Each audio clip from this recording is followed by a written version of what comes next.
Dans l'assemblée des saints, assoiffé je me tiens, que ton onction descende sur moi.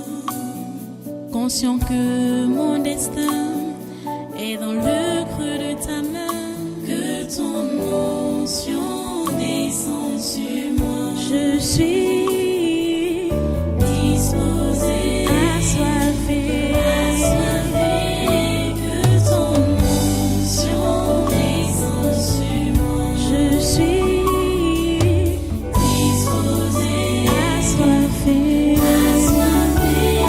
que ton onction descende sur moi.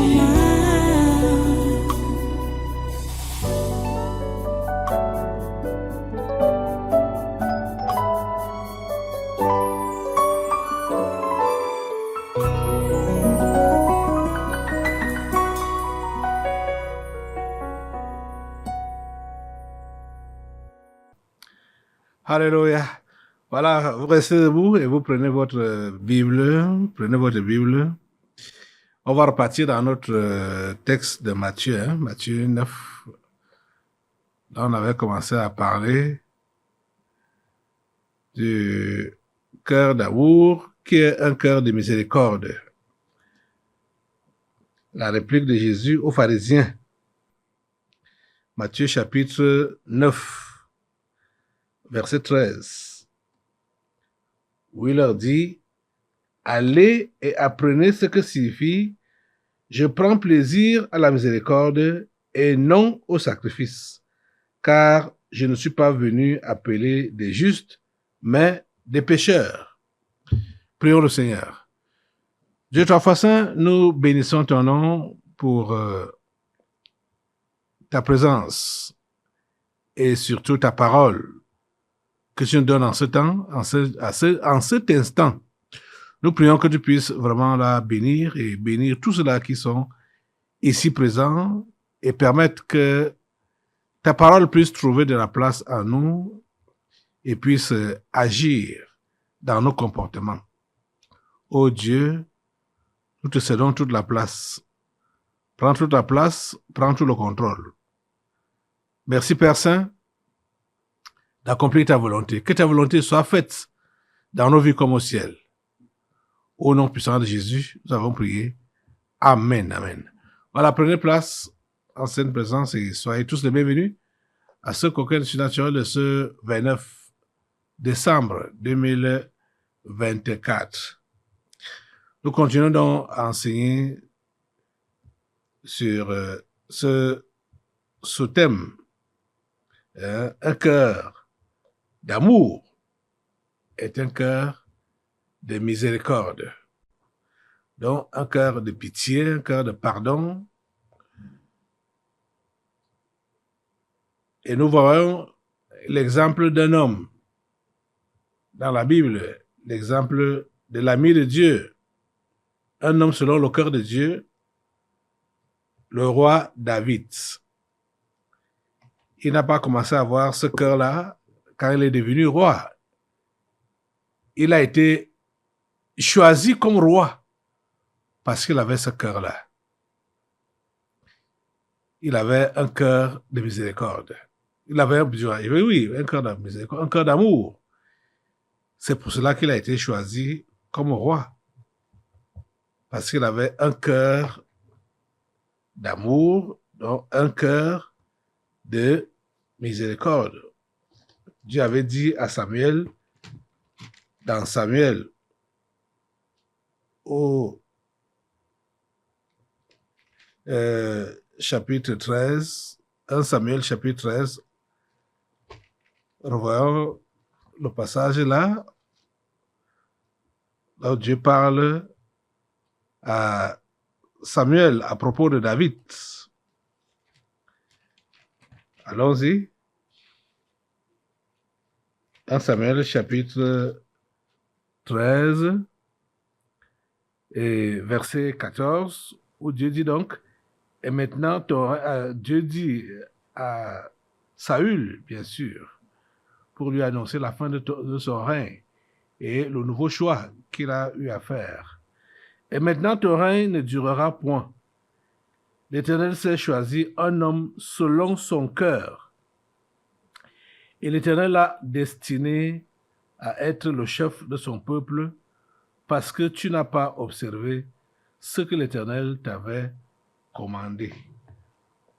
Un homme selon son cœur, que l'Éternel s'est choisi. Je vous ai enseigné que le roi David, un homme selon le cœur de Dieu, cela ne veut pas dire qu'il a été sans faute, sauf que malgré qu'il ait péché, son cœur n'avait pas été entamé, puisque quand on veut lui révéler son péché, il prononce un jugement, et quand il se rend compte que le jugement là est contre lui-même, il ne se détracte pas. Vous voyez un peu, non? Il ne s'est pas détracté. Quand Nathan lui fait comprendre que, du moins Nathan lui raconte, invente une histoire, lui-même il prononce un jugement. Le roi David lui-même prononce un jugement. Et Nathan lui fait comprendre que cet homme-là, c'est toi. Ah. Il ne s'est pas détracté pour dire, hey, ouais, je retire mes mots, ce n'est pas ça que je voulais dire. Non, directement, il s'est repenti. Vous voyez, un cœur selon Dieu, directement, il s'est repenti. Et il a dit à Dieu que Dieu serait toujours juste et bon, miséricordieux, compatissant, Dieu d'amour, quel que soit le jugement qu'il va prononcer sur lui. Il dit au verset 5 du psaume 51, versets 5 et 6, « Car je reconnais mes transgressions et mon péché est constamment devant moi. J'ai péché contre toi seul et j'ai fait ce qui est mal à tes yeux, en sorte que tu seras juste dans ta sentence, sans reproche dans ton jugement. » Ça, c'est important. C'est important de savoir que celui réellement qui a un cœur selon Dieu, il sait reconnaître ses fautes et il sait se repentir sans se justifier. Je ne sais pas ce qui arrive souvent à certaines personnes, moi ça me dépasse. Quand un homme, un humain comme toi et moi, va dire à Dieu, parce qu'il subit un malheur ou une punition, il va dire, j'ai fait quoi à Dieu pour mériter ça? Cette question-là me dépasse. Quand je vois des pécheurs, c'est-à-dire, il est pécheur, lui-même il sait qu'il est pécheur, hein? Il va dire, j'ai fait quoi à Dieu pour mériter ça? Hey. C'est difficile pour que ce genre de personnes-là soient sauvées. Hein? J'ai fait quoi à Dieu pour mériter ça? Que tu es qui? Qui? Tu es le petit frère de Dieu? Ah, j'ai fait quoi à Dieu pour mériter ça? Je sais que certains d'entre vous, vous avez posé ce genre de questions-là. Ou vous avez ce genre d'attitude-là. Donc, estimant que ce qui vous arrive maintenant là est injuste. Et que Dieu même est injuste. S'il laisse ça, s'il laisse cette situation-là s'abattre sur vous. Ou s'il laisse cette maladie-là s'abattre sur vous. Il est injuste. J'ai fait quoi à Dieu pour mériter ça?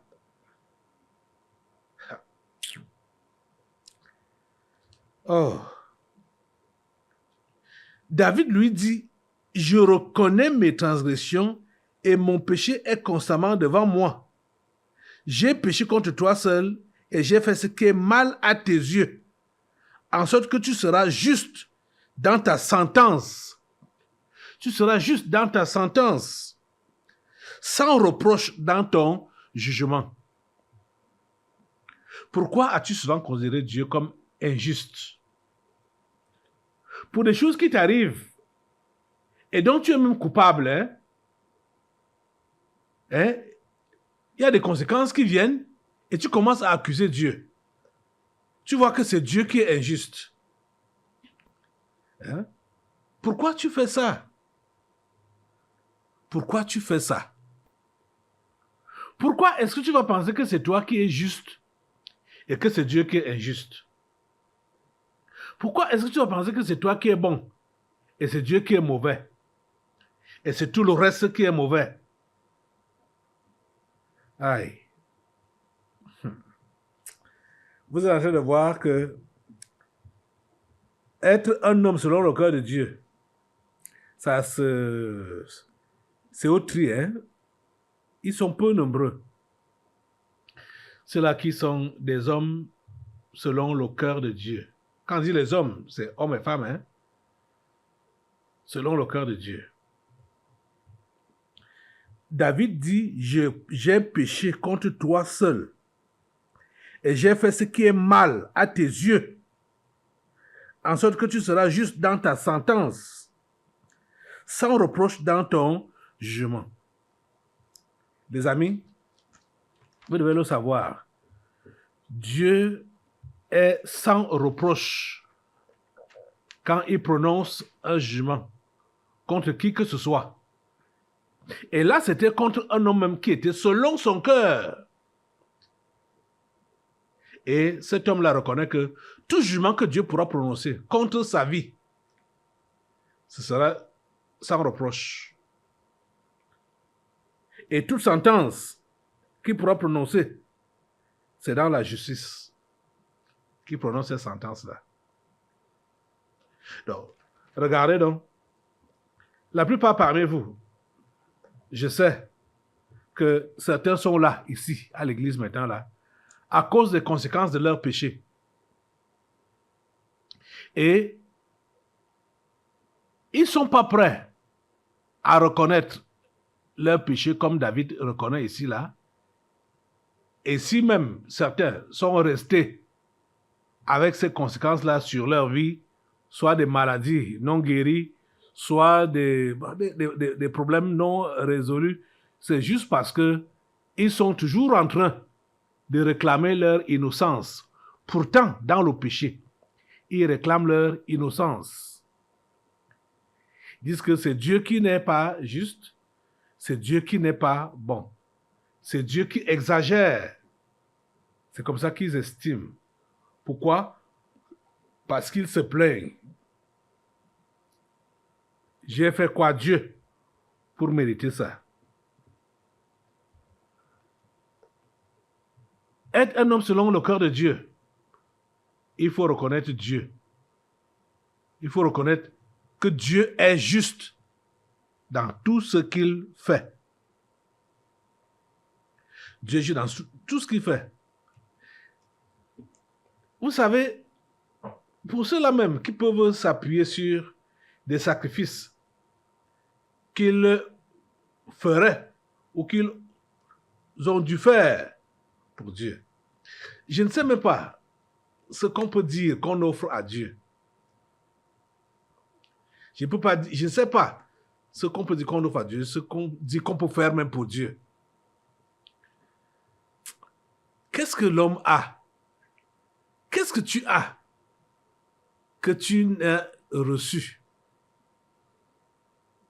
Nous avons ce que nous le sommes par sa grâce. Ce que nous avons, c'est lui qui nous a tout donné. On n'a rien de propre qu'on va réclamer que Dieu, tu n'as rien à voir dans ce que j'ai là. Tout ce que nous pouvons avoir, ça vient de Dieu. C'est Dieu qui est le propriétaire de toutes choses. Il faut le reconnaître. cet homme de David est un exemple, un modèle. Dieu a fait de lui un roi. Il ne songeait pas être un roi. Mais Dieu a fait de lui un roi. Parce que Dieu a vu son cœur. Dieu a fait de lui un roi parce qu'il avait un bon cœur. Qu'il pouvait bien servir le peuple de Dieu. C'est pour cela qu'il a fait de lui un roi. C'est la raison pour laquelle, malgré le fait qu'il soit roi, il ne s'est jamais considéré comme roi.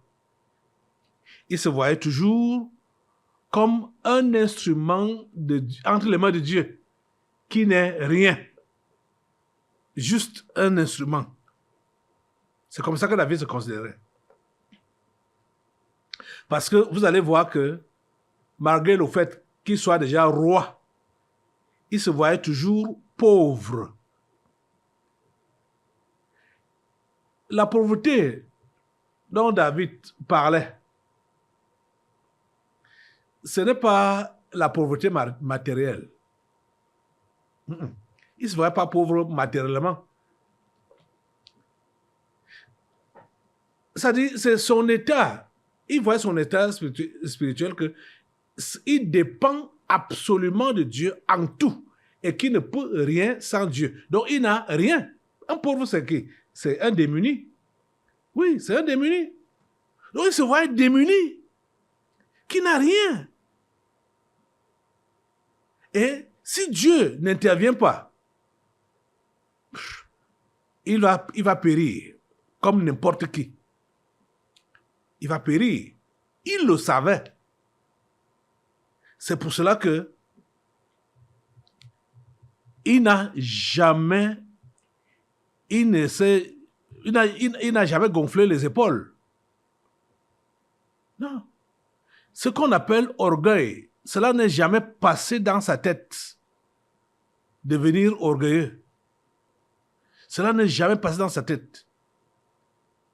Vous allez lire ce psaume, ça va vous étonner. Comment est-ce que c'est un roi qui parle comme ça?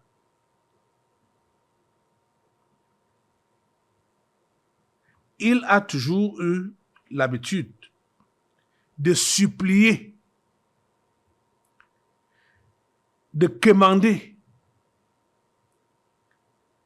Il a grandi avec ça. Et cela ne l'a jamais abandonné. Cela ne l'a jamais quitté. C'est pourquoi il a compris. Ça lui a permis de comprendre vite que ce n'est pas ce qu'on peut donc dire qu'on offre à Dieu. Donc les sacrifices, quoi. Ce n'est pas ça qui compte. Dieu ne regarde pas le sacrifice.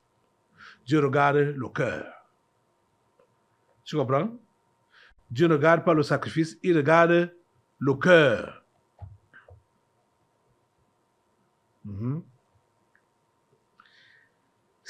Verset 18 du psaume 51 dit, « Si tu eusses voulu des sacrifices, je t'en aurais offert. Mais tu ne prends point plaisir aux holocaustes. » Verset 19, « Les sacrifices qui sont agréables à Dieu, c'est un esprit brisé. » Les sacrifices qui sont agréables à Dieu, c'est un esprit brisé. Ô Dieu, tu ne dédaignes pas un cœur brisé et contrit. Un cœur brisé et contrit. C'est ça que Dieu daigne regarder. Un cœur brisé et contrit. Un esprit brisé. Comprenez? Donc, vous autres qui vous vantez que je fais ceci à Dieu, je fais ceci, je fais cela, comme ce pharisien-là, qui était allé au temple pour se verser les encens.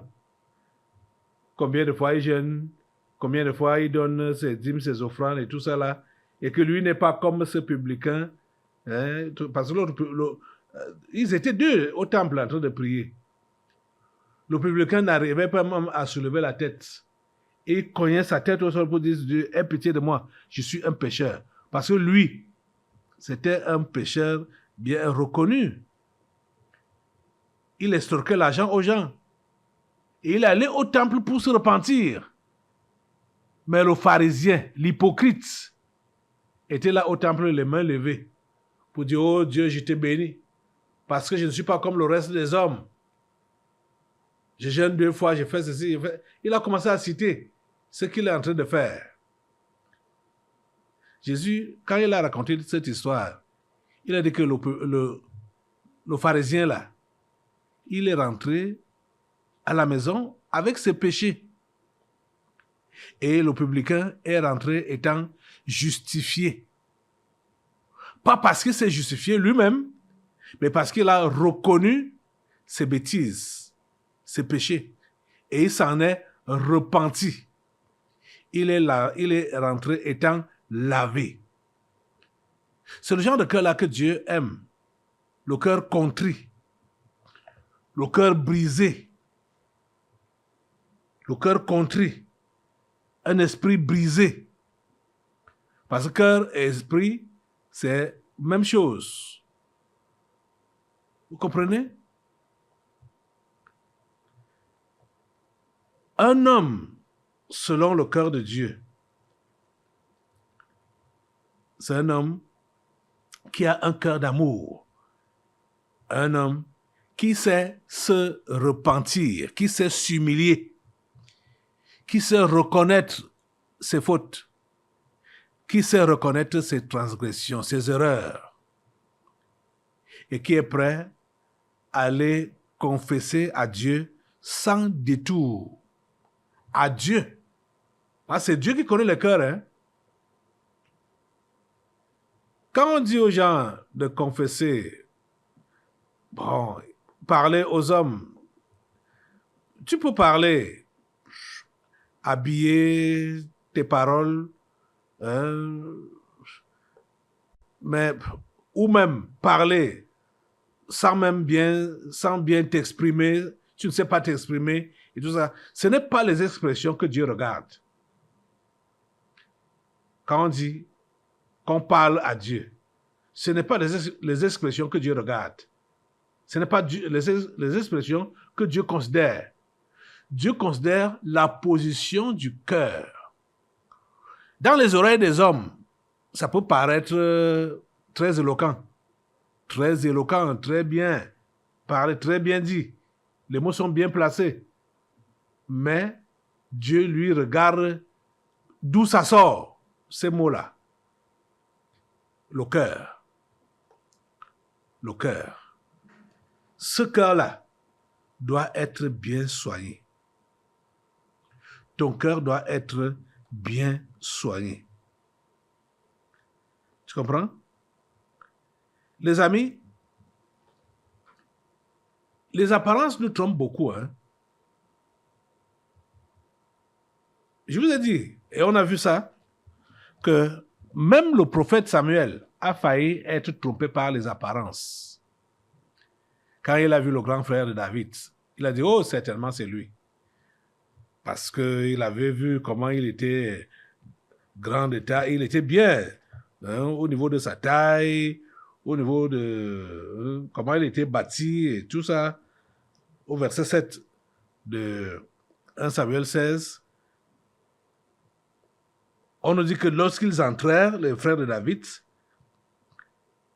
le prophète Samuel, il se dit, en voyant Eliab, certainement loin de l'Éternel est ici devant lui. Qu'est-ce que Dieu lui a dit au verset 7? L'Éternel dit à Samuel, ne prends point garde à son apparence et à la hauteur de sa taille, car je l'ai rejeté. L'Éternel ne considère pas ce que l'homme considère. L'homme regarde à ce qui frappe les yeux, mais l'Éternel regarde au cœur. L'homme regarde ce qui frappe les yeux, mais l'Éternel regarde au cœur. C'est dans notre cœur que Dieu nous voit. C'est dans notre cœur. C'est notre cœur qui compte devant Dieu. Notre cœur. Il est comment? Quand tu viens à l'église, ton cœur est comment? Quand tu viens à l'église. Quand tu vis même au quotidien là, avec ton voisinage, avec tes collègues de service ou tes camarades de classe ou d'université, ton cœur est comment? Avec les autres, ton cœur est comment? Il y a des gens qui peuvent avoir l'apparence des agneaux. Pourtant, ils sont des loups. En apparence, c'est un agneau. En apparence, c'est un doux, un gentil. Pourtant, à l'intérieur, dans son cœur là, c'est un criminel. Les amis, vous n'avez pas affaire avec les hommes. Hein? Vous avez affaire avec Dieu. Donc, quand vous soignez votre apparence devant les hommes, alors que dans votre cœur, vous êtes autre chose, vous trompez qui? Vous ne trompez pas Dieu. Vous vous trompez vous-même et vous trompez aussi les hommes. Oui, c'est vrai que vous trompez les hommes. Ça, c'est clair. Mais ça va vous amener où? Quand vous agissez de cette manière-là, ça va vous amener où? L'apparence trompe. C'est vrai. Mais dans ton cœur là, toi-même tu sais ce que tu es, ce que tu fais, ce que tu penses, ce que tu projettes. Toi-même, toi seul, tu sais que ça ne concorde pas avec ce que Dieu veut. Mais tu es en train de te réclamer son enfant. Tu es en train de te réclamer sa servante ou son serviteur, alors que ton cœur est pourri. Ton cœur est pourri. Ton cœur de lui n'est pas agréable à Dieu. Les amis, écoutez. Je ne sais pas combien de fois il faut que je vous le dise. Soignez l'état de votre cœur. Soignez l'état de votre cœur.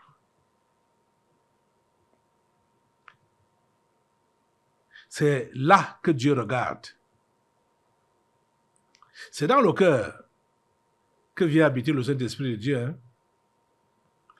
Vous voyez donc que si votre cœur est toujours sale, rempli de mauvaises choses, vous ne permettez pas à l'Esprit de Dieu de résider en vous. Vous le chassez. Vous le chassez de votre vie à cause de ce que vous hébergez comme saleté, comme impureté.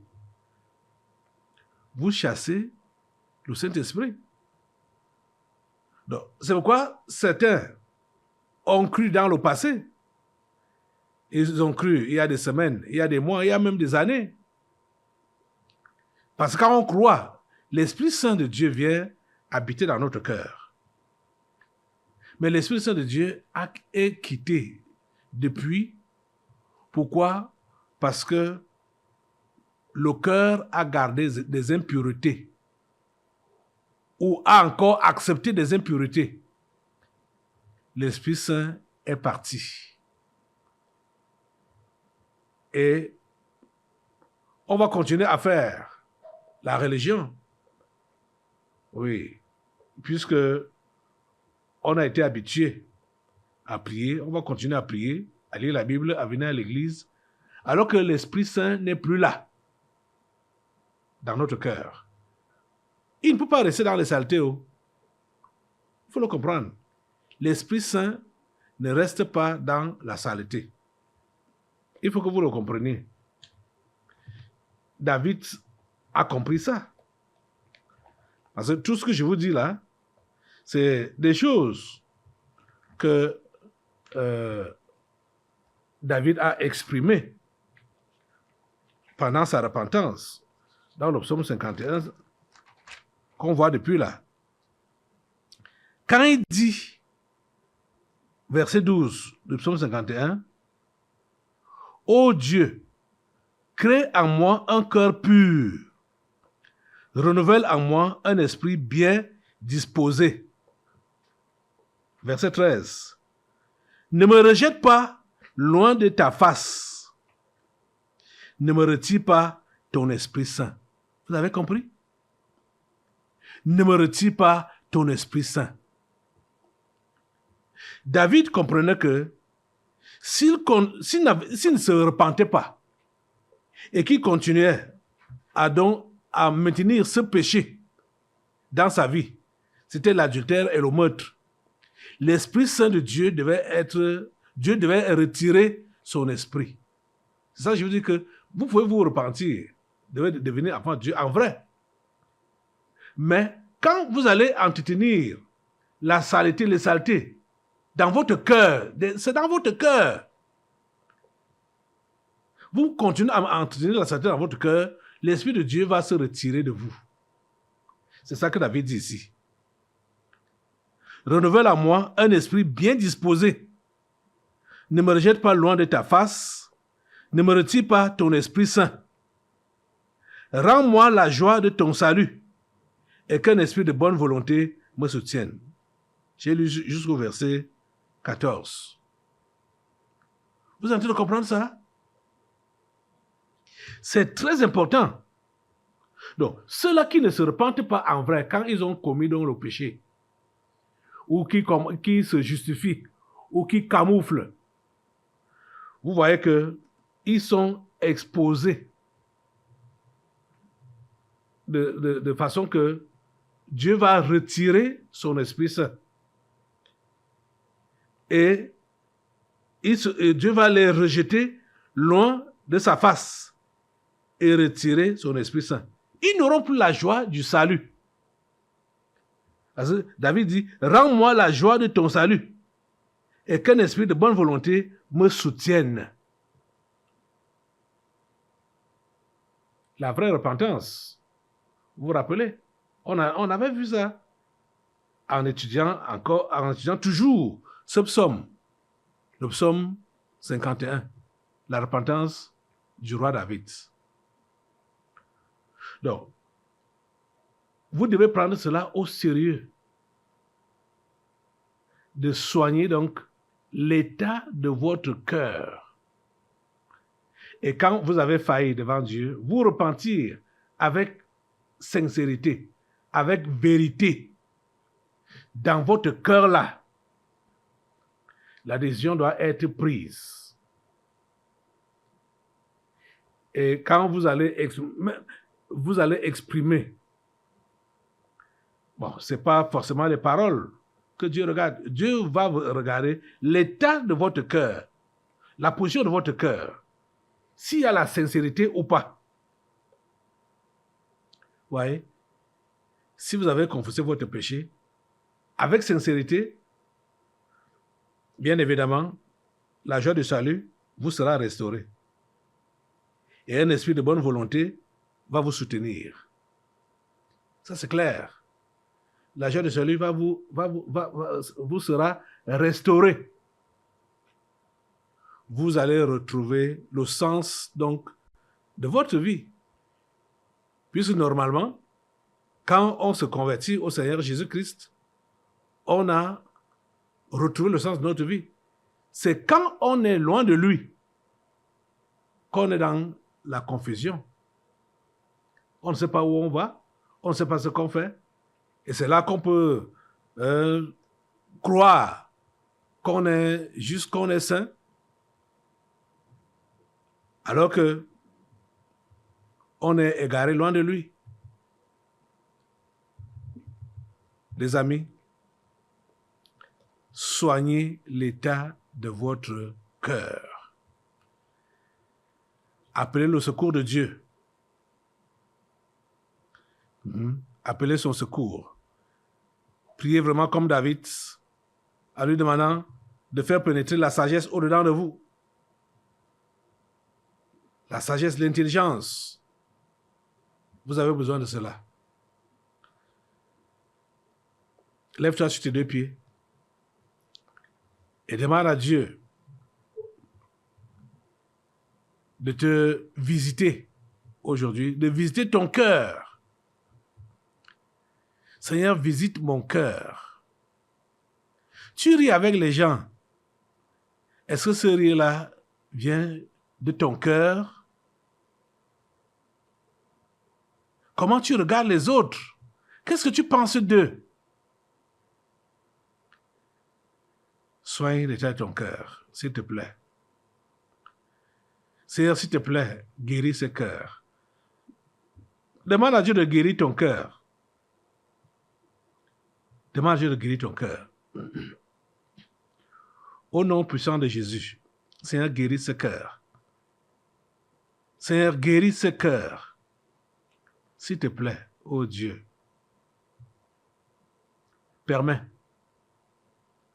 que ce cœur soit purifié. Purifie ce cœur. Demande à Dieu de purifier ton cœur. Seigneur, purifie mon cœur. Redresse ce cœur. Seigneur, redresse mon cœur. S'il te plaît, Seigneur, fais ce travail. Dans chaque cœur ici présent, c'est au nom de Jésus de Nazareth que je te prie. Amen. Assois-toi. Nous allons maintenant passer aux délivrances prophétiques. Dans l'assemblée des saints, assoiffé je me tiens, que ton onction descende sur moi.